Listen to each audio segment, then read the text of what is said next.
Vendredi 9 août de l'an 2024, mesdames et messieurs, bonsoir et bienvenue au rendez-vous de l'actualité sur ESAE TV. Tout de suite, le sommaire. La Direction générale des impôts met en place dès le 12 août prochain une nouvelle procédure entièrement dématérialisée pour les demandes d'IFU au profit des entités autres que les sociétés commerciales. Une initiative qui simplifie considérablement les démarches administratives aux entités bénéficiaires. On en parle dans ce journal. Fabriquées à la main par des artisans, les chaussures artisanales demandent du doigté, des techniques traditionnelles et des matériaux de haute qualité. Un processus de fabrication qui n'est pas sans difficulté comme tout métier d'ailleurs. Immersion dans l'univers des cordonniers, c'est dans ce 19h. Le gouvernement de la Tanzanie a expulsé plusieurs dizaines de milliers de membres de la communauté Maasai en 2 ans du parc du cratère de Ngorongoro.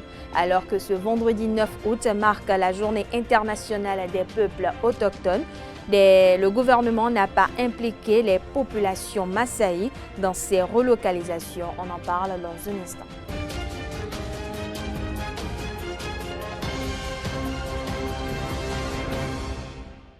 À nouveau, bonsoir. Merci de nous recevoir chez vous avec cette livraison de l'actualité. Plus besoin de se déplacer dans les locaux de la Direction générale des impôts pour les formalités relatives aux demandes d'immatriculation à l'identifiant fiscal unique IFU. La Direction générale des impôts a annoncé la mise en place dès le 12 août prochain d'une nouvelle procédure entièrement dématérialisée pour les demandes d'immatriculation à l'identifiant fiscal IFU au profit des entités autres que les sociétés commerciales, des organisations non gouvernementales, nationales ou étrangères, associations, organisations religieuses, fondations, projets de développement, syndicats, professionnels, partis politiques, agences et organismes étatiques, établissements d'enseignement privé et public. Pour cela, il suffit de se rendre à l'adresse ifu.impo.bj, de sélectionner le menu « Demander IFU », puis IFU pour les entités autres que les sociétés commerciales. L'innovation, selon la Direction générale des impôts, simplifie considérablement les démarches administratives et permet aux entités bénéficiaires de gagner du temps. D'une information à une autre, le ministre du Cadre de vie, des Transports chargé du développement durable, José Tonato, à travers un communiqué en date du mercredi 7 août 2024, fait un rappel à l'ordre aux promoteurs des salles de fête sur toute l'étendue du territoire national. Le ministre relève à l'endroit des promoteurs et de ces salles et aux populations l'existence du décret numéro 2022-301 du 25 mai 2022 portant réglementation du bruit en République du Bénin. Selon l'article 20 du dit décret, l'ouverture et l'exploitation des salles de fête en bâche à titre professionnel sont interdites sur toute l'étendue du territoire national. Un rappel du ministre qui se justifie par ce que malgré les dispositions de ce décret, des salles de fête sous bâche continuent de fonctionner et de nouvelles salles sont aussi en construction dans plusieurs villes du Bénin. José Tonato informe avoir instruit ses services pour l'organisation des patrouilles inopinées sur toute l'étendue du territoire aux fins de contrôle. Tout contrevenant sera soumis aux rigueurs des sanctions et afférentes, a-t-il laissé entendre. Dans un autre registre, l'Organisation internationale Direct Aid Bénin a organisé du 5 au 8 août 2024 les Journées nationales des enfants de Direct Aid. Pour commémorer cette journée, une visite dans les locaux de la zone industrielle de Glodjig-Béjédiz s'est effectuée. Le point dans ce reportage signé Anaedo. Deuxième édition des Journées nationales des enfants de l'Organisation internationale Direct Aid Bénin, une initiative qui promeut l'excellence en milieu scolaire. Cette année, les festivités se sont centrées sur le terme « Enfants de Direct Aid, vaillants, sociables et bâtisseurs de demain ». Communication, sorties touristiques et activités ludiques ont meublé les 4 journées de célébration avec une touche particulière pour la dernière journée, la visite à la GDI. Nous sommes à la 4e journée Et pour cette 4e journée, nous avons choisi la GDIZ pour, dans un premier temps, permettre aux enfants de découvrir un des projets phares de notre pays et ensuite découvrir également les métiers de l'avenir, un aspect très important pour leur orientation socio-professionnelle. À l'intérieur, nous avons découvert plusieurs industries. Nous avons découvert les industries de fabrication des chemises, les industries de fabrication de la serviette, les industries de fabrication, de transformation des noix de cajou. Au niveau des enfants, les enfants ont été émerveillés, vraiment émerveillés parce qu'ils ont découvert ce qui se fait à l'intérieur. Et c'est vraiment des choses qu'on ne peut pas rester chez soi et imaginer que ça pouvait se faire ici au Bénin. Une sortie qui s'ajoute aux autres activités pour le plaisir de ces enfants qui sont les meilleurs des différents centres de Direct Aid Bénin. Tout s'est passé dans les bonnes conditions. On a retrouvé des usines de transformation d'acajou et de coton. Nous étions très heureux parce que nous avons découvert des bonnes choses que nous n'avons jamais vues. Nous étions très contents. Nous sommes allés à Aqualand, nous avons fait des jeux. Nous sommes allés aussi à la plage. On a visité des industries de fabrication du coton et d'acajou.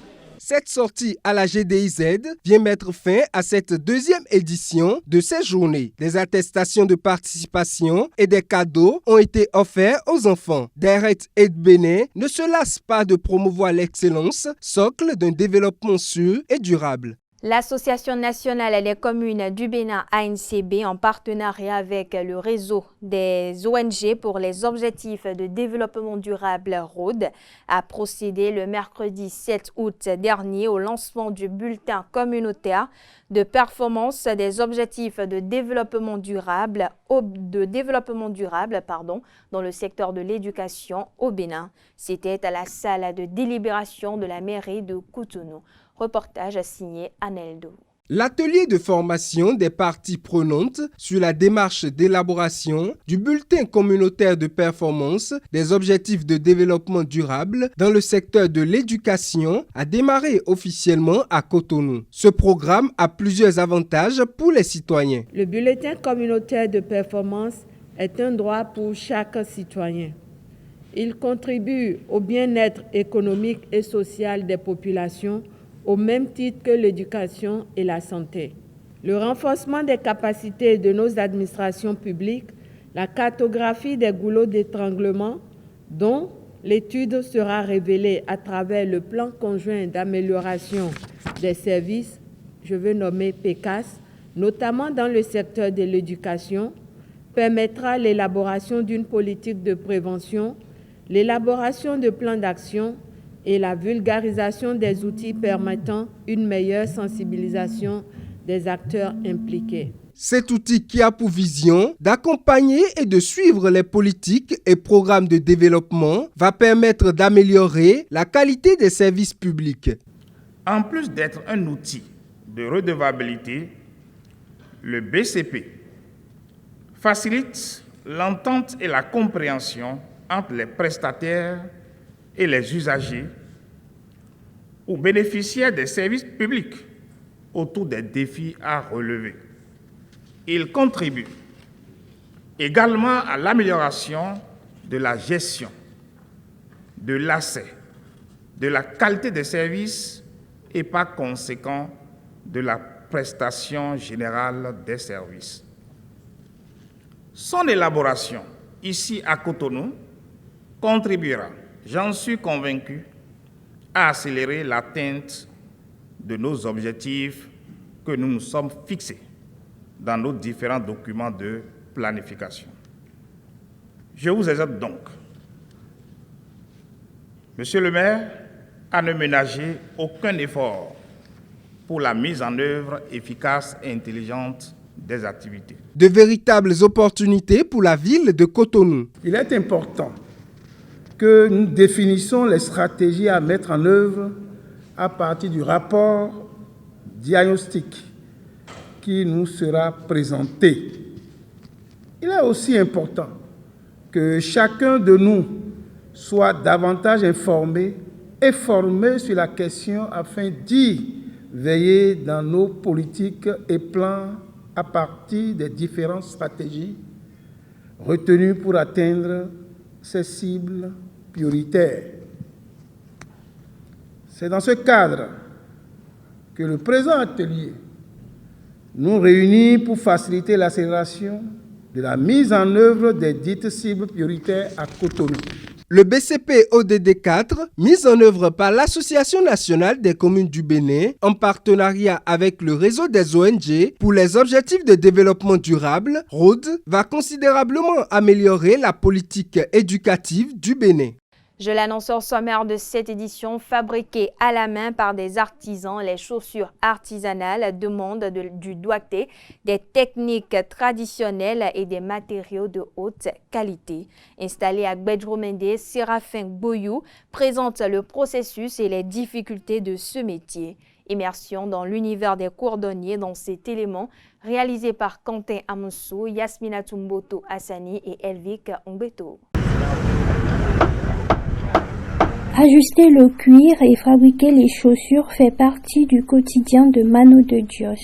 Propriétaire d'un atelier de fabrication de chaussures, il présente le processus de son œuvre. Il faut 3 jours pour la fabrication d'une chaussure fermée. En une journée, une personne peut fabriquer jusqu'à 5 ou 6 chaussures tapettes. Le métier de cordonnier nécessite de la concentration et présente quelques risques.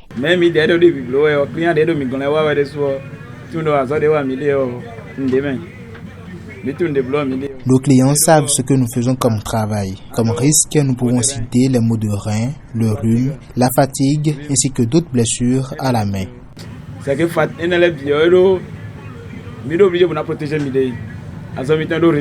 Emmanuel nourrit des vœux pour la reconnaissance et la valorisation de son métier.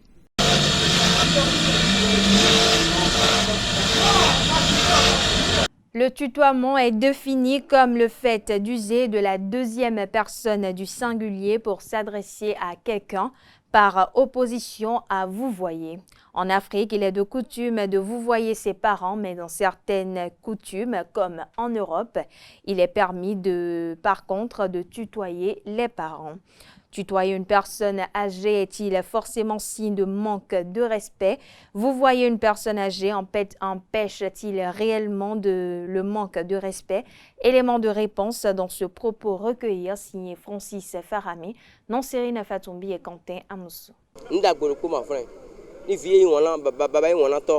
Parce que miwe kon miwe to me yubaji baba yi wona to wo o baba yi wona vi du moins ka ye wi wona vi ne te do mine ne do dagbe ne do ho na do ya do rin ni vi so ri wona baba yi ton e ma so ne wutu we so bo e ma do ho jo wona baba yi même baba to ni gbegbe wa même si ado na kan baba to e ma so ne wutu ama galo ye na baba to we ko do ho jo ne. Au Bénin, c'est rare de voir un enfant tutoyer son parent.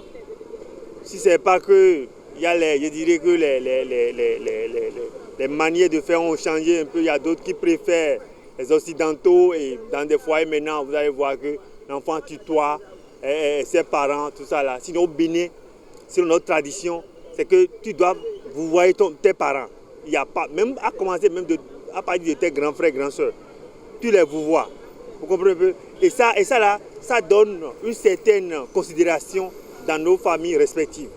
Et quand vous allez dans les familles, c'est ça d'abord. Même si on dit fofo, c'est fofo on dit. Même si le petit dit, hey, on dit non, on ne dit pas ça. Il faut dire dada. Faire du toit, même ses parents en Afrique, c'est tout d'abord ça montre un acte d'impolitesse. Ça montre que vraiment celui-là, il a été mal éduqué. Ça dit l'éducation, c'est qu'il a raté l'éducation à la base. Donc en Afrique, là, notre thème là, c'est qu'on doit toujours vous voyez les parents. L'éducation africaine nous dit de ne pas tutoyer nos devanciers, nos seniors, nos grands frères, nos parents.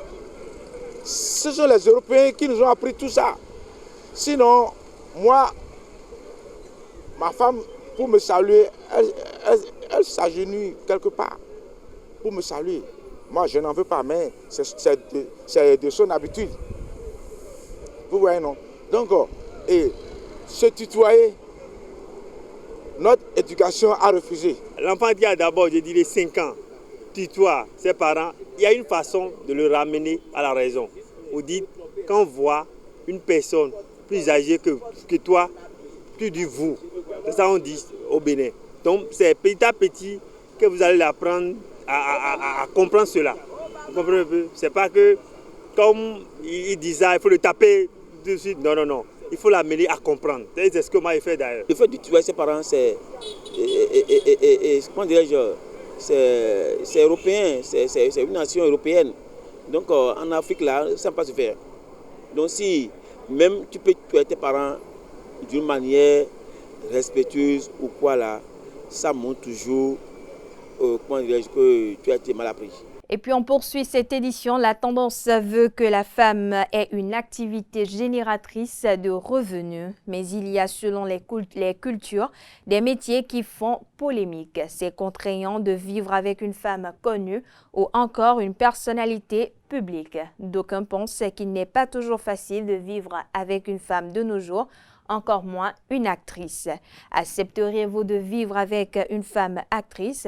Quelques citoyens rencontrés dans la ville de Cotonou y répondent. Ils s'expriment au micro de Nansirine Fatoumbi et Ulrich Amegampoé. Non, non.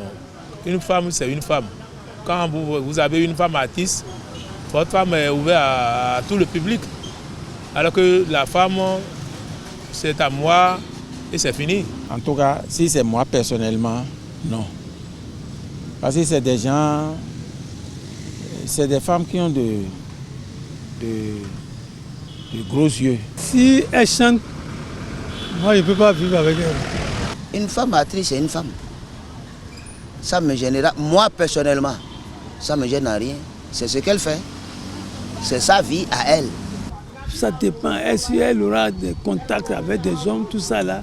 Si j'ai vérifié, si ce n'est pas ça, s'il n'y a pas ça là, je peux peut-être accepter. Mais s'il y aura des contacts avec... Non, non, non, je ne sais pas, nous on est jaloux. Parce que femme mariée, c'est différent de copine, c'est différent de maîtresse. Moi, je ne peux pas souhaiter que ma femme soit une artiste sur scène pour le public, non. En tout cas, chez moi, c'est ça. Je ne vais pas vivre avec eux parce que, surtout quand elle voyage beaucoup, ça là, c'est toujours problème. C'est-à-dire, même si vous vous aimez, tôt ou tard, il y a cassure. Quand elle est au dehors, elle est actrice. Quand elle est à la maison, elle est femme. Moi, je me suis marié à une femme. Et non ce que vous appelez artiste. Artiste, c'est son métier peut-être. Elle peut être coiffeuse ou je ne sais même pas quoi. Elle chante.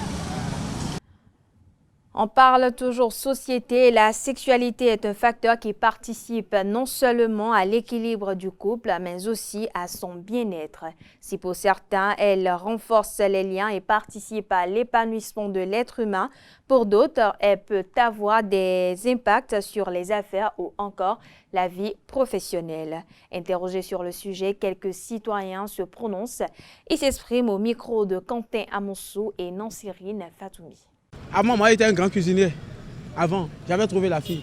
Si vous voyez la fille, là, vraiment, mais je l'ai cherchée. On est en train de partir. J'ai fait 1 mois, 2 mois, 3 mois, 4 mois seulement. Le blanc m'a renvoyé. Je suis parti aller faire recherche sur ça. Ils m'ont dit que la fille que j'ai retrouvée, c'est la fille là qui est venue détruire toutes mes affaires. Il y a Laura. Je veux entrer dans le domaine culturel, spirituel, si vous voulez. Voilà. Une femme ou bien un homme qui a l'habitude d'avoir des rapports n'importe comment avec n'importe qui, ramasse. Je dis bien ramasse et endosse beaucoup de péripéties. Parce que une femme, le rapport sexuel est sacré. Celle donc tu es en train de sortir, tu ne sais pas de quoi elle est. Avant, les anciens, nos vieux et nos vieux parents, s'ils cherchent des femmes, mais regarde, ils n'ont qu'un ils n'ont qu'un pont. Aujourd'hui, nous les hommes d'aujourd'hui, non. Si on trouve automatiquement, on enlève, on monte sur ça. En temps, autrefois, ce n'est pas le prétendant qui va cotiser sa femme. Il y a beaucoup de rites qui se mènent pour pouvoir contracter un mariage. Et les aînés avaient les sciences et la sagesse qu'il fallait, j'allais dire, pour pouvoir aller à bout de la chose. Mais qu'on me dise que parce que je sois une femme, ou bien une femme à mes côtés souvent, j'ai des blocages, j'ai ceci. Au même moment, tu trouves que tu as des blocages, tu cherches une autre au dehors. Mais comment veux-tu que tu vives tranquillement quand l'autre sait que c'est parce que tu es en train de chercher une autre femme au dehors que tu viens dire que parce que nous sommes ensemble, qu'il y a un blocage. Il n'y a pas de femme qui bloque la route à quelqu'un sur sa vie spirituelle. Si vous allez, vous hommes, vous allez chercher une femme qui est hantée par l'esprit satanique, enfant dit Abikou, il y a plusieurs sortes, hein? Il y a des esprits de malchance. Il y a des esprits où tout ce que vous allez entreprendre, ça va échouer. Hors de nos frontières, alors que ce vendredi 9 août marque la journée internationale des peuples autochtones, le gouvernement de la Tanzanie a expulsé plusieurs dizaines de milliers de membres de la communauté Maasai en 2 ans du parc du cratère des Ngorongoro. Dodoma affirme qu'ils sont devenus trop nombreux pour assurer la bonne protection de la nature, mais des ONG accusent le gouvernement de vouloir développer le tourisme. Pour le gouvernement tanzanien, les Maasai seraient devenus trop nombreux et auraient trop de bétail pour qu'une bonne protection, autant pour moi, de la nature soit assurée. Selon l'organisation de défense des droits de l'homme, Human Rights Watch, le gouvernement veut en réalité y développer le tourisme et a bafoué les droits de ces communautés en les relogeant de force à 600 km de là. D'après HRW, le gouvernement n'a pas impliqué les populations Maasai dans ces relocalisations, ni même recueilli leur consentement comme le droit international l'exige. Voilà, chers internautes, c'est sur cette actualité que prend fin cette édition. Merci de l'avoir suivi. Merci de votre fidélité. Excellente soirée en compagnie de nos programmes sur EZAE TV.